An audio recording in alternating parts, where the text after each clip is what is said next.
1968년 2월 1일 개통해서 연륜은 892만 8천여 명과 불도저 등 각종 장비 165만여 대가 투입돼 순수한 우리돈 우리기술로 가장 싼 값으로 가장 빨리 완공을 보아 1970년 7월 7일 드디어 그 개통을 하게 된 것입니다.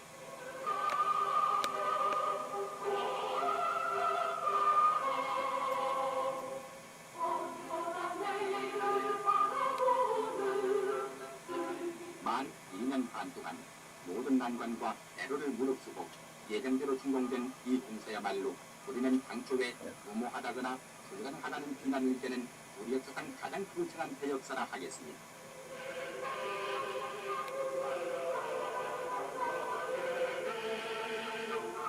주풍령의 운준한 산호대를 꿰뚫고 만정평야를 가로질러 서울과 부산의 천리를 일직선으로 이은 428km의 간단대로는 걸어서 보름이 걸리고 달려서 사흘이 걸리던 전설의 길을 불과 4시간으로 좁혀서 농어촌과 도시를 하나로 묶어주게 되고 농촌과 도시의 균형적 발전 위에 조근대화를 이룩할 이정표가 된 것입니다.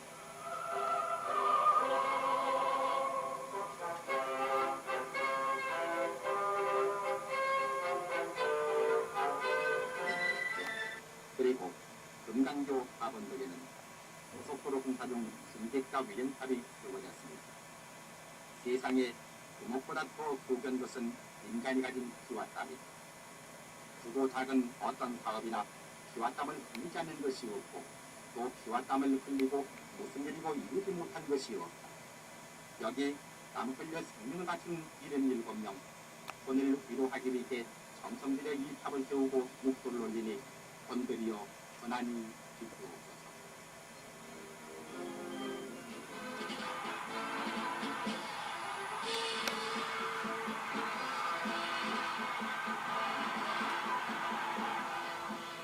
이날 대구에서 열린 시민 금축대회에 참석한 박정희 대통령은 서울 부산 간 고속도로야말로 우리 민족의 피와 땀이 얽힌 민족적인 일대 예술작품이라고 찬양. 야당이 그토록 예산 낭비라면서 반대했던 경부고속도로. 박정희 대통령은 이 나라 가난의 상징인 농촌을 살리기 위해서 새마을운동으로 농촌운동을 근대화시키고 세계가 부러워하는 의료보험제도를 도입한다. 박정희는 정권이 바뀔 적마다 부동산 세금에 눈독을 들이는 요즘 정권과는 달리 국민들의 유일한 재산인 토지나 건물에 대한 세금에는 관대한 반면 급격한 경제발전으로 생긴 부가가치인 생산과 유통에 따른 부가가치세를 현실화하는 등 국민들의 재산 보호에는 관대하였다. 국민들의 주머니를 털어서 경제발전하는 것과는 달리 대통령 박정희는 애우로부터 차원을 얻어다가 기름 한 방울 나지 않는 열악한 환경을 극복하고 오직 가진 것이라고는 값싸고 질 좋은 노동력밖에 없던 현실을 이용 수출 입국의 꿈을 키운 것이다. 박정희는 야당들이 독재자라는 비난을 받아가면서 이른바 조국 근대화라는 노후진국에서 그의 경제개발 구호였던 연도별 경제개발 5개년 계획은 외국으로부터 온 기술을 빌려서 공업 입국을 하겠다는 것이 꿈이 현실화된 것이다. 박정희 5개년 계획 그것은 무엇이었던가? 그것을 잠깐 살펴보자. 1차 5개년 계획 기간은 전력 및 에너지 확보와 사회 간접 자본의 확충이었다. 2차 5개년 계획 기간에는 식량 자급자족을 위해 농촌 근대화를 위해 새마을 운동은 시작되었고 공업화에 박차를 가하여 포항제철, 발전소, 다목적댐 등을 건설하는 동시에 이를 뒷받침하였으며 이를 위해서 전국의 1인 생활권을 통한 수출을 달성하였고 줄곳의 산업단지를 조성한다. 제3차 5개년 계획은 경제 자립을 위해서 중화학공장을 건설하고 고유 모델인 자동차 생산까지 하게 된다. 경제개발 5개년 계획은 세계 역사상 절대 빈곤 국가였던 이 나라를 20년 만에 선진국 문턱까지 발전시킨 박정희의 경제정책의 대표적인 사례였던 것이다.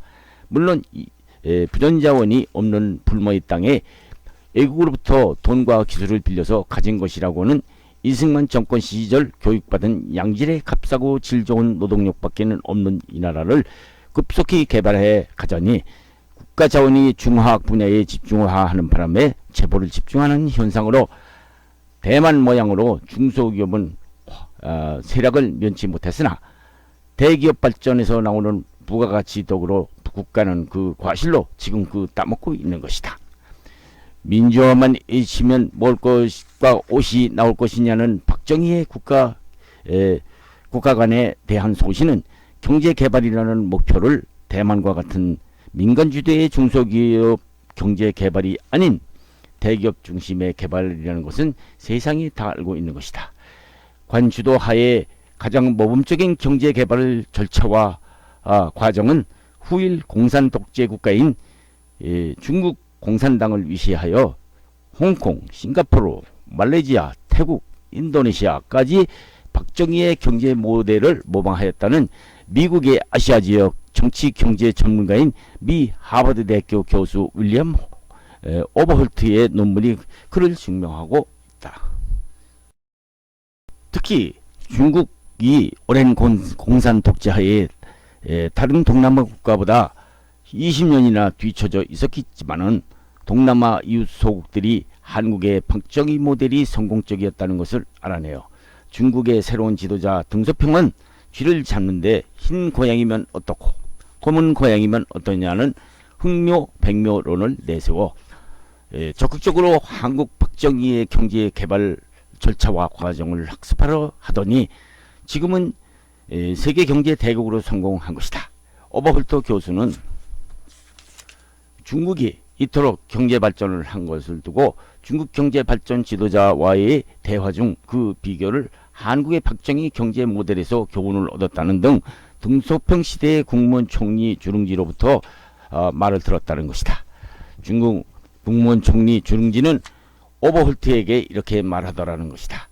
나는 어느 서구로파의 경제 개발이 내포하는 교훈보다도 한국 박정희 모델이 내포하는 교훈을 집중해서 연구했어요. 라고 하더라는 것이었다. 등소평과 주릉지가 이 모델로 성공했다는 박정희 경제 개발 모델. 돌이켜보면 박정희는 경제 개발의 수장으로서 이 나라의 경제 성장을 눈부시게 이끈 뛰어난 CEO면 틀림없는 것이다. 그의 이 나라가 가난에서 벗어나야 하겠다는 뜨거운 열정 없이 현상 유지만 하려 들었다면 이 나라가 이만큼 빠른 성장과 민주화도 이룩하였을까? 그의 3차례에 걸친 경제개발 5개년 계획은 그의 뚜렷한 비전이 없었다면 불가능했을 것이다. 박정희는 그 어려운 베트남 참전이라는 정치적 군사적 결정 와중에서도 최대한의 경제적 이익을 얻어왔다는 것은 누구도 부인하지 못한다. 물론 대만과 달리 소수의 재벌 위주의 경제개발 비난을 받고 있지만은 그 시대의 경제개발 모델은 우리에게 기회를 주었으니 지금같이 취직을 못하고 방황하는 젊은 세대와는 달리 대학에서 장학금까지 미리 대기업에서 주어가면서 졸업 후 자기 기업에 의무적으로 취업하게 하려는 우리에게 고용 대국을 이루어주지 않았었던가. 물론 국내 고용은 남을 나라하고 애국으로 이익만 쫓아서 탈출하는 재벌기업들이 문제지만은 그 애써 키워놓은 파일을 애국에 빼앗기고 있는지는 취직을 못하고 방황하는 세대가 왜 이 지경이 되었을까? 무엇이 우리를 평야 속에서 우리 젊은이들에게 취직을 못하게 하고 거리를 방황하게 만들었는가를 고민해야 할 시대인 것이다.